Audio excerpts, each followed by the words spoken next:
తర్వాత కానీ మనం మాట్లాడలేనటువంటి పరిస్థితి ఉందండి. Okay, yes, right. Mastan Rao గారితో మాట్లాడదాం ఒకసారి. మస్తాన్ రావు గారు నమస్కారం అండి. హలో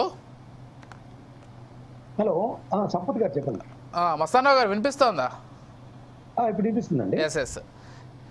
ఏంటండి ఎలా జరగబోతోంది మహానాడు? అంటే నేను అన్నట్లుగా నిజంగానే కొంత భారీ ఎత్తునే చేస్తారు. చేసిన ప్రతిసారి కార్యకర్తలందరూ కూడా తెలుగుదేశం పార్టీ ఎప్పటి నుంచో ఉంది కాబట్టి ఆ కోర్ కార్యకర్తలు ఉంటారు, వాళ్ళందరూ కూడా తరలిస్తుంటారు మహానాడుకి.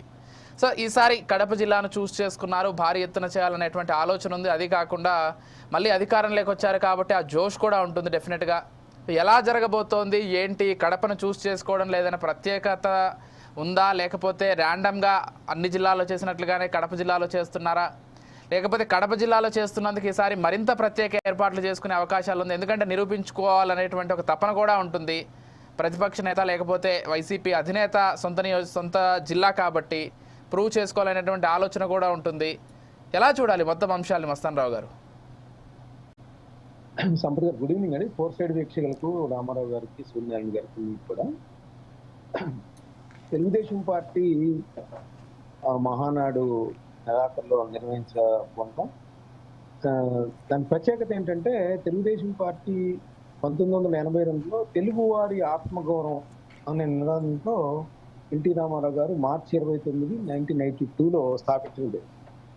అప్పుడున్న కాంగ్రెస్ పార్టీ దశాబ్దాల తరబడి వాళ్ళ యొక్క పరిపాలన పట్ల ప్రజలు తీవ్ర వ్యతిరేకతతో ఏహాభావం పెంచుకొని, ఎన్టీ రామారావు ఆల్రెడీ ఆయన అనేక చలనచిత్రాల్లో మంచిగా రాణించాడు. ఆయన దైవంతో సమానంగా చాలా మంది అభిమానులు భావిస్తారు. అలాంటి పేరు ప్రఖ్యాతులు ఉన్న ఎన్టీ రామారావు గారు 9 నెలల్లోనే, పార్టీ స్థాపించిన 9 నెలల్లోనే అధికారం చేపట్టి రికార్డ్స్ సృష్టించారు. ఆ తర్వాత ఆయనకి కొంత రాజకీయ అనుభవాలేమి ఇవన్నీ నేపథ్యంలో 1984లో నారిల భాస్కరరావు గారు ఇందిరాగాంధీ గారి సహకారంతో వెనుపోటు రాజకీయాలకు తెరలేపారు. ఆ తర్వాత ఆంధ్రప్రదేశ్లో ఉవ్వెత్తున ప్రజా ఉద్యమం లేచింది. తిరిగి అక్కడ గవర్నర్ రామ్లాల్ చర్యను నిరసిస్తూ అందరూ కూడా తిరిగి ఎన్టీఆర్ని ముఖ్యమంత్రి స్థానంలో కూర్చోబెట్టారు. ఆ తర్వాత ఆయన మళ్ళీ ప్రజల దగ్గరికి తీర్పు కోసం వెళ్ళి మళ్ళీ ఘన విజయం సాధించారు. ఆ తర్వాత చూస్తే 89లో ఆయన పరిపాలన పట్ల కొంత వ్యతిరేకత వచ్చింది, అధికారం కోల్పోయారు. 94లో మళ్ళీ దిగ్విజయ ఉత్సాహంతో నందమూరి లక్ష్మీపార్వతి గారిని పెళ్లి చేసుకొని మళ్ళీ కూడా అధికారంలోకి వచ్చిన పరిస్థితి. అక్కడ ఒక తెలుగుదేశం పార్టీకి సంబంధించి ఒక అతిపెద్ద సంక్షోభం చవి చూసిన సంవత్సరంగా 95లో చెప్తారు. ఏంటంటే ఆగస్టు వచ్చిందంటే చాలు. అప్పుడు కూడా 1984లో ఆగస్టులోనే నాదెండ్ల భాస్కరరావు గారు ఎన్టీ రామారావు ప్రభుత్వాన్ని కోల్చేసి ఆయన ప్రభుత్వం. అదేవిధంగా చంద్రబాబు నాయుడు గారికి సంబంధించి చూస్తే ఎక్కువ మంది ఏమో అది వెన్నుపోటు పొడిచారనేది ఒక నానుడి. అది చాలా బ్రాండ్. ఇతర పార్టీలు చాలా బలంగా దాన్ని తీసుకెళ్ళాయి ప్రతిసారి, అంటే ప్రతి సభలో కూడా. అయితే ఆ తర్వాత కాలంలో కొంత ఎన్టీ రామారావు విస్మరించిన పరిస్థితి, అభిమానులందరూ కూడా ఊరుకోకుండా నినాదాలు చేయటం, తిరిగి ఎన్టీ రామారావు చిత్రాన్ని కూడా మళ్ళీ విగ్రహాలను కానీ పెట్టాల్సిన పరిస్థితి, తప్పనిసరి పరిస్థితి. ఎందుకంటే ఆయన వేరే పార్టీ కూడా పెట్టుకున్నారు అప్పుడు. ఆ తర్వాత ఆయన దురదృష్టశాత్తు చెందారు. ఆ తర్వాత కాలంలో మళ్ళీ ఎన్టీ రామారావు ఆశయాల సాధనకి మేము కట్టుబడి ఉంటామని చంద్రబాబు నాయుడు గారి దగ్గర అందరూ కూడా మళ్ళీ అదే మార్గంలోకి వచ్చారు. ఆ తర్వాత వాళ్ళు ఏమంటారంటే, ఎన్టీ రామారావు గారిని ఆ రోజు ఆ విధంగా చేయటానికి నాయకత్వ మార్పు అనేది అనుకోవాలి కానీ వెన్నుపోటు కాదు. మేము తెలుగుదేశం పార్టీ ఏదైతే పేదల ఆశయ సాధన కోసం నెలకొల్పబడిందో అదే విధంగా వెళ్తున్నామని చెప్తా ఉన్నారు. మొత్తం మీద చూస్తే 7.5 సంవత్సరాలు దాదాపు ఎన్టీ రామారావు గారు ముఖ్యమంత్రిగా చేశారు. అదేవిధంగా 15 సంవత్సరాలు పూర్తి చేసుకున్న 16 సంవత్సరాలకి చంద్రబాబు నాయుడు గారు, అంటే తెలుగుదేశం పార్టీ ఉన్న దానిలో దగ్గర ఆయన 15, 20, 23 ఏళ్ళు దగ్గరగా అధికారంలో ఉన్న పరిస్థితి కూడా ఇక్కడ చూడవచ్చు. ఈ 43 ఏళ్ల కాలంలో 23 ఏళ్ళు అనేది చాలా పెద్దది.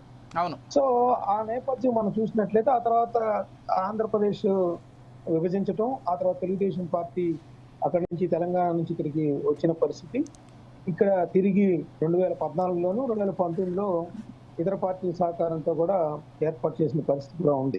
ఈ రోజు ఏంటంటే దిగ్విజయ ఉత్సాహంతో ఉంది. గతంలో తెలుగుదేశం పార్టీ పెట్టినప్పటి నుంచి ఇప్పుడు చూసుకుంటే ఏదైనా 164, 175, 164 వచ్చిన పరిస్థితి అది కూటమిలో కావచ్చు, కానీ చాలా పెద్ద ఘన విజయం. దాంతోపాటు ఏంటంటే ఏదైతే జగన్మోహన్ రెడ్డి గారు తెలుగుదేశం పార్టీని 23 స్థానాలకు మట్టి కరిపించి 151 గెలుచుకుని ఒక 30 సంవత్సరాల పాటు అధికారంలో ఉండాలని ఒక దీనిలోకి వెళ్ళిపోయారో దాన్ని పటాపంచలు చేస్తూ తెలుగుదేశం పార్టీ కానీ ఇక్కడ పవన్ కళ్యాణ్ గారిని కూడా చెప్పుకోవాలండి. పవన్ కళ్యాణ్ గారు తెలుగుదేశం పార్టీ అధ్యక్షుడు జైల్లో ఉన్నప్పుడు కూడా ఆయన చాలా డీలా పడిపోయి ఉంది తెలుగుదేశం పార్టీ. ఆ రోజు కొంతమంది మాట్లాడటానికి కూడా జగన్మోహన్ రెడ్డి గారి సర్కార్లు, ఎందుకంటే ఆ రోజు కొంత మనం అవునన్నా కాదన్నా వాళ్ళు అసలు నిరసనలు కానీ ధర్నాలు కానీ చేయడానికి కూడా వీళ్ళని పరిస్థితి ఉంది. ఆ రోజు తెలుగుదేశం పార్టీ నాయకులందరూ కూడా ఎటు పడితే అటు వెళ్ళిపోయిన పరిస్థితి, బహిరంగంగా వచ్చి మాట్లాడిన పరిస్థితి కూడా ఆ రోజు ఉంది. సో అలాంటి సందర్భంలో పవన్ కళ్యాణ్ గారు ఆయన అన్నారు, ఆ మాటను కూడా నేను ఇప్పుడు గుర్తు చేస్తా, మనము నుంచున్నాము 40 ఏళ్ళకు పైగా చరిత్ర ఉన్న తెలుగుదేశం పార్టీని కూడా బతికించుకోగలిగాం అనేది ఆయన అన్నారు. దానిలో ఎటువంటి ఇది లేదు. ఎందుకంటే ఆయన అలా అంటూనే రానున్న 10 సంవత్సరాల కాలంలో చంద్రబాబు నాయుడు గారు అనుభవం ఉంటే ఆంధ్రప్రదేశ్ మరింత ముందుకు వెళ్తుంది అన్నది కూడా చెప్పారు. ఆయన జనసేన ఆవిర్భావ సభలోనే ఆ విషయాన్ని స్పష్టంగా చెప్పిన పరిస్థితి. సో ఇప్పుడు మహానాడులో కూడా అది కూడా వస్తుందనేది చెప్పాలి. ఇక లోకేష్ సంగతి ఇప్పుడు రానున్న కాలంలో ఏంటంటే ఆ తెలుగుదేశం పార్టీకి ఎవరు అవునన్నా కాదన్నా ఏమి రాజకీయ ఎత్తుగడలు ఎలా ఉన్నా కూడా లోకేషే నాయకత్వం ఇస్తాడనేది అందరూ అంగీకరించాల్సిన వాస్తవం. ఎందుకంటే ఆల్రెడీ ఆయన జాతీయ ప్రధాన కార్యదర్శిగా పనిచేస్తా ఉన్నారు. మన ఆవిర్భావ దినోత్సవం రోజు కూడా ఏ పార్టీలో ఎవరి పదవులు ఉన్నా కూడా 2 టర్ములు దించి ఉండకూడదనే ఒక ఆలోచన చేశారు. ఆయన వర్కింగ్ ప్రెసిడెంట్ కానీ తెలుగుదేశం పార్టీకి సంబంధించి, లేదా నిజమైన అసలు ప్రెసిడెంట్ గా కానీ ఆయన మహానాడులో ఒక అద్భుతమైన బహుమతి ఆయనకి ఇవ్వబోతున్నారా అనేది కూడా చర్చ సాగుతోంది. అంటే తెలుగుదేశం పార్టీకి సంబంధించి అంటే మస్తాన్ రావు గారు ఇక్కడ ఒక విషయం, సరే నేను ఇందాక కూడా ప్రస్తావించినట్లుగా ఈ విషయంలో అంటే ఈ డిబేట్లో మరొక అంశాన్ని కూడా ప్రధానంగా మాట్లాడాల్సి ఉంది అని చెప్పాను. జూనియర్ ఎన్టీఆర్, జూనియర్ ఎన్టీఆర్కి సంబంధించి అంటే ఇక్కడ ఒక విషయం, ప్రస్తుతం లోకేష్ గారిని భవిష్యత్తులో ముఖ్యమంత్రిగా టీడీపీ శ్రేణులు చూస్తున్నారనేది క్లియర్ కట్ అది. ఎందుకంటే ఆయన ఇటీవల కాలంలో ఏ సభలకు వెళ్ళినా కూడా పదే మీరు భవిష్యత్తులో ముఖ్యమంత్రి కావాలి, లేకపోతే ముఖ్యమంత్రి అనేటువంటి నినాదాలు చేయడం తరచుగా చూస్తున్నాం. అంటే లోకేష్ గారి రాజకీయ జీవితం చూసుకున్నా కానీ గతంతో పోలిస్తే ఇప్పుడు ఆయన చాలా పరిపక్వత చెందినటువంటి నాయకుడిగా ఎదిగారు. దాన్ని అందరూ కూడా అంగీకరించాల్సిందే. మాట తీరు దగ్గర నుంచి, ఆలోచన విధానాల దగ్గర నుంచి, మొన్న గెలిచినటువంటి తీరు దగ్గర నుంచి అన్ని అంశాల్లో కూడా లోకేష్ గారు గతంతో పోలిస్తే ఇప్పుడు చాలా మెరుగ్గా ఒక పూర్తి రాజకీయ నాయకుడిగా ఎదిగినటువంటి తీరును మనం అందరం కూడా అభినందించాల్సిందే. సరే, ఇక్కడి వరకు బాగానే ఉంది. ఇన్ కేస్ ఒకవేళ జూనియర్ ఎన్టీఆర్ ఎంట్రీ ఇస్తే, మళ్ళీ తెలుగుదేశం పార్టీకి దగ్గర అయితే అప్పుడు పరిస్థితి ఏంటనేది ఎవరికీ అర్థం కావట్లేదు. ఒకటి సార్ మీరు అడిగిందని చెప్తాను. ఇప్పుడు జూనియర్ ఎన్టీఆర్ అనే అతను ప్రజాకర్షణ కలిగిన నేత, దానిలో ఎటువంటి సందేహం లేదు. అది దృష్టిలో ఉంచుకొని 2009 ఎన్నికల సందర్భంగా ఆయన్ని ప్రచారానికి తెలుగుదేశం పార్టీ తీసుకువచ్చిన పరిస్థితి కూడా ఉంది. అయితే ఆ తర్వాత జరిగిన పరిణామాలు జూనియర్ ఎన్టీఆర్ కి గుర్తించలేదు.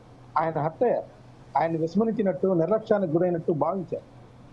పైగా అదే సమయంలో లోకేష్ గారికి ప్రయారిటీ ఇస్తున్నారు. అంటే నిజానికి ఇప్పుడున్న లోకేష్ గారు వేరు, అప్పుడున్న లోకేష్ గారు వేరు. అంటే మరొక విషయం మస్తాన్ రావు గారు, అంటే సందర్భం కాబట్టి నేను ప్రస్తావిస్తున్నాను. మీకు గుర్తుందో లేదో 2009లో అనుకుంటా జూనియర్ ఎన్టీఆర్ అన్ని చోట్లకి వెళ్ళి విపరీతంగా ప్రచారం చేసినప్పుడు జూనియర్ ఎన్టీఆర్ తిరిగినటువంటి నియోజకవర్గాల్లో తెలుగుదేశం పార్టీ ఓడిపోయింది. ఇక్కడ 2 వర్షన్స్ ఉన్నాయి. జూనియర్ ఎన్టీఆర్ తిరగడం వల్ల ఓడిపోయిందని టీడీపీ నుంచి ఒక వర్గం కామెంట్ చేయడం ఒక ఎత్తు అయితే, ఓడిపోయే నియోజకవర్గాలకే జూనియర్ ఎన్టీఆర్ని పంపించి కావాలనే చేశారనేటువంటిది మరొక వర్గం చేసేటువంటి కామెంట్. అంటే ఇక్కడ టీడీపీ పార్టీ ఎప్పుడూ కూడా, లేకపోతే చంద్రబాబు నారావారి కుటుంబం జూనియర్ ఎన్టీఆర్ని దూరం పెట్టాలనుకుంటుంది అనేది చర్చ. వైసీపీ వాళ్ళైతే దాన్ని మరింత బలపరుస్తారు అనుకోండి, అది వేరే విషయం. మీరు చెప్పండి మీ అభిప్రాయం. నిజానికి ఏంటంటే ఆ రోజు విలక్షణమైన తీర్పు ఏంటంటే అక్కడ ప్రజారాజ్యం పార్టీ వచ్చింది, చిరంజీవి గారు ఆయన కొంత చీల్చుకున్నారు ఓటు, ప్రజా వ్యతిరేకత ఉన్నమాట వాస్తవం. అయితే దాన్ని చీల్చుకున్నారు. ఆ తర్వాత కూటమిగా వచ్చారు. అలా ఓట్లు పలు విధాలుగా చీలిపోయిన నేపథ్యంలో ఒటాపొటి మెజార్టీ మీద 154 స్థానాలు, 153, 154 మాత్రమే గెలిచారు ఆ రోజు వైఎస్ రాజశేఖర రెడ్డి గారు. అది కూడా ఆయనకు పాజిటివ్ ఏంటంటే అప్పట్లో ఆరోగ్యశ్రీ కానీ, లేదంటే ఫీజు రియంబర్స్మెంట్ కానీ వీటన్నింటితో పాటు ప్రజా వ్యతిరేకత అనేది 2 పార్టీలకు చీలిపోయింది కాబట్టి అధికార పక్షానికి డెఫినెట్ గా బెనిఫిట్ అవుతుంది. ఖచ్చితంగా అండి, అదే జరిగింది ఆ రోజు. అయితే అక్కడ జూనియర్ ఎన్టీఆర్ వల్ల ఓడిపోయిందన్న అనడం కూడా వాస్తవం అంటే లేదు, మనం చెప్పట్లేదు. నేను అనేది నేను ఇందాక కూడా చెప్పారు, ఒక వర్గం పూర్తిగా ప్రచారం చేసింది. అది చేస్తారు ఖచ్చితంగా చేసే ఉంటారు, దానిలో అనుమానం లేదు. అదే ఆ పరిణామాలన్నీ కూడా తెలుగుదేశం పార్టీకి ఆయన దూరం చేశాయి. సో ఆ నేపథ్యంలో చాలా కాలం ఆయన దూరంగా ఉన్నారు. విమర్శలు వచ్చినప్పుడు కూడా వెళ్ళలేదు. ఇటీవల కాలంలో మళ్ళీ కొంత బాలకృష్ణ గారికి పద్మభూషణ్ వచ్చినప్పుడు కానీ, లేదా మళ్ళీ తిరిగి ముఖ్యమంత్రి చంద్రబాబు నాయుడు గారు అయినప్పుడు కానీ మళ్ళీ ఆయన అభినందనలు తెలపడం, ఆ విధంగా జరుగుతున్న పరిస్థితులు చూసాం. ఆ తర్వాత ఇప్పుడు కళ్యాణ్ రామ్ గారిని, జూనియర్ ఎన్టీఆర్ గారిని ఇన్వైట్ చేస్తారంటున్నారు. అది నిజానికి ఎవరు కూడా ధృవీకరించలేదు. నిజానికి వార్తలు అయితే వస్తా ఉన్నాయి మహానాడికి సంబంధించి, దానిలో ఎటువంటి ఇది లేదు. ఇంకోటి ఏంటంటే నేను చెప్తాను, మీరు టైం ఇస్తే తప్పకుండా మీరు చెప్పండి. లోకేష్ గారికి సంబంధించి మనం చూసినట్లయితే 5 సంవత్సరాల క్రితం ఆయన ఏమన్నారంటే, 5 సంవత్సరాల క్రితం కాదు 3 సంవత్సరాల క్రితం వరకు ఆయన్ని పప్పుగా బ్రాండ్ చేశారు. శుద్ధ పప్పు అన్నారు, ఇక రకరకాలు ఆయనకి మాలోకం అన్నారు, రకరకాల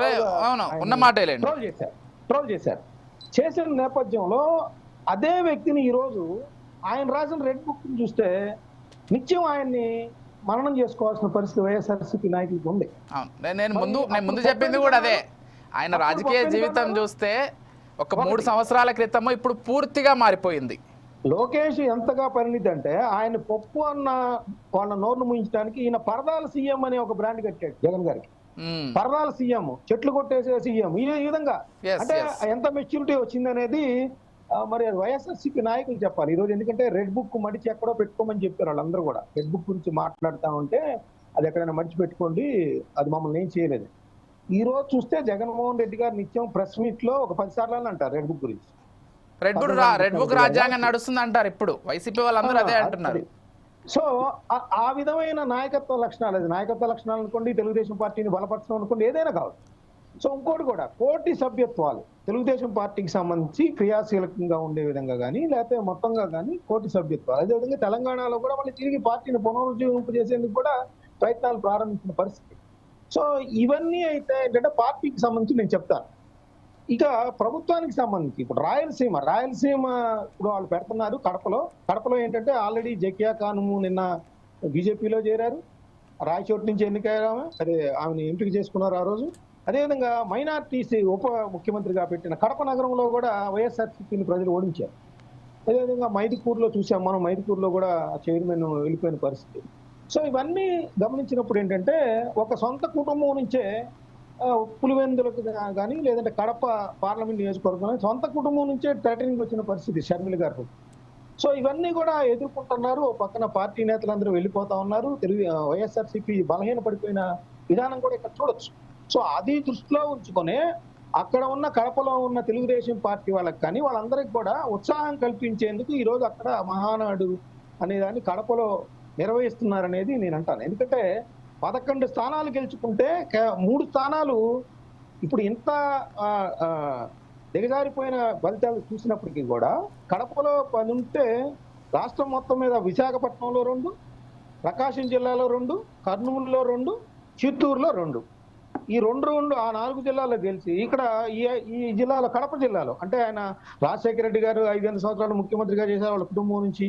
ఈయన ఒక 5 సంవత్సరాలు చేశారు, ప్రతిపక్ష నేతగా 5 సంవత్సరాలు చేశారు. అయినా కూడా ఇలా 3 నియోజకవర్గాలు మాత్రమే నిలుపుకోగలిగింది. అంటే బాగా బలహీన పడిపోయిన పరిస్థితిలో తిరిగి లేవకుండా చావు దెబ్బ కొట్టాలంటే వైఎస్ఆర్సీపీని అక్కడి నుంచే ప్రారంభించాలి. ఎందుకంటే గతంలో ఆయన కూడా వైనాట్ కుప్పం అని చెప్పేసి జగన్మోహన్ రెడ్డి గారు కూడా రాజకీయ రోజు మున్సిపాలిటీని కూడా అక్కడ గెలిపించారు.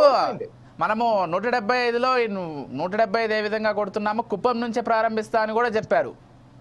కుప్పం నుంచే కాదు, కొడాల నాని గారు అయితే కుప్పంలో ఆయన గెలిస్తే నేను బూట్లు తుడుస్తానని కూడా చెప్పారు. ఆయన రాజకీయ సవాళ్ళు ఎన్నో ఉంటాయిలేండి. అంతదాకా వెళ్ళింది అంటున్నాను, ఆ విధంగా వెళ్ళింది అంటున్నాను. ఎవరిని నేను కించపరచను, గుర్తు చేస్తాను. సో ఇప్పుడు సమాధానం చెప్పాల్సింది ఏంటంటే రాయలసీమని ఏ విధంగా అభివృద్ధి చేస్తారు. ఇవన్నీ రాజకీయ సవాళ్లు, జగన్మోహన్ రెడ్డి గారు దెబ్బ కొట్టడం అదంతా కాదు. ఇప్పుడు సూపర్ 6 హామీల అమలు, రాయలసీమ వెనకబాటుతనాన్ని లేదా ఇరిగేషన్ ప్రాజెక్ట్ని ఏ విధంగా ముందుకు తీసుకెళ్తారు అని ప్రజలందరూ ఎదురు చూస్తున్నారు. లోకేష్ నాయకత్వం అప్పచెప్తారా అదంతా పార్టీ విషయం. ఇప్పుడు వీళ్ళకి అధికారం అప్పచెప్పిన తర్వాత 164 స్థానాలు ఇచ్చిన తర్వాత జగన్మోహన్ రెడ్డి గారి వైఫల్యాలు అన్ని నేపథ్యంలో మీరు ఏ విధంగా ముందుకెళ్తారు, మీరు ఏ విధంగా ఆంధ్రప్రదేశ్ ని అభివృద్ధి పదంలో తీసుకెళ్తారు, మీరు పైన మీ డిపెండెన్సీ సర్కారు ఉందంటున్నారు. సో మరి దానికి సంబంధించి నిధులు ఏ విధంగా తెస్తున్నారు? కడప స్టీల్ ప్లాంట్ లో 2 సార్లు కూడా శంకుస్థాపన చేసి వైఎస్ కుటుంబం విఫలమైంది. మరి మీరు ఏ విధంగా పూర్తి చేయగలుగుతారు? ప్రజలకు సమాధానం చెప్పాలి ఈ రోజు కడపలో ప్రజలకు. అంటే నాకు తెలిసి మీరు అన్నట్లుగా కడప స్టీల్ ప్లాంట్ ప్రస్తావన ఖచ్చితంగా రావాలి, వస్తుందని కూడా అనుకుంటున్నాను. అదే సార్, ఇరిగేషన్ ప్రాజెక్టులు ఉన్నాయి రాయలసీమలో.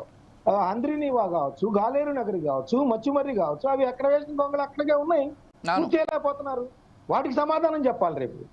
అదేవిధంగా అన్నమయ్య ప్రాజెక్టు అది కొట్టుకెళ్తే జగన్మోహన్ రెడ్డి గారు దానికి సంబంధించి 3 సంవత్సరాలు గ్యాప్ ఉన్నా కూడా అది పూర్తి చేయలేకపోయారు. మరి వీళ్ళు ఏ విధంగా పూర్తి చేస్తారు? పొదుగులు ఆయన విమర్శిస్తున్నారు.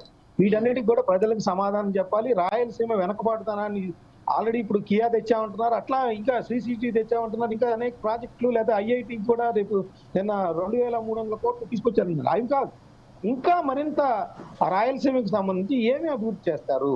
అదేవిధంగా రాజధానికి ముఖ్యంగా రాయలసీమకి అసలు నీళ్ళని ఏ విధంగా ఇవ్వబోతున్నారనేది ప్రధానమైనటువంటి టాపిక్. అనేక సంవత్సరాలుగా అనేక ప్రభుత్వాలు ఎన్నో హామీలు ఇచ్చి రాయలసీమకి ఏదేదో చెప్పేసి ఏది చేయనటువంటి తీరు. వాస్తవానికి తెలంగాణ కొంత బాగుపడింది, అటు కోస్తాంధ్ర ఎప్పటి నుంచి బాగుంది, కానీ రాయలసీమ ప్రాంతం చాలా వెనుకబడింది. నీళ్లు లేవు, కరువు ప్రాంతము, పెద్దగా ప్రాజెక్టులు లేవు. రాజధానికి ఇటు హైదరాబాద్ రాజధానికి దూరంగానే ఉంది, ఇప్పుడు ఉన్నటువంటి అమరావతి రాజధానికి దూరంగానే ఉంది. కాబట్టి రాయలసీమని కాన్సన్ట్రేట్ చేయాల్సిన అవసరం ఖచ్చితంగా ఉంది ప్రభుత్వాలకి. ఇప్పటికి కూడా కర్నూలు నుంచి అనంతపురం నుంచి వలసలు వెళ్తుంటారండి. అనంతపురం నుంచి ఈ రోజు కూడా వలస వెళ్తారు. అది సో వీటన్నిటికి కూడా తెలుగుదేశం పార్టీ మహానాడులో సమాధానం చెప్తారని చెప్పాలని కూడా ఆశిద్దాం హోప్ఫుల్లీ.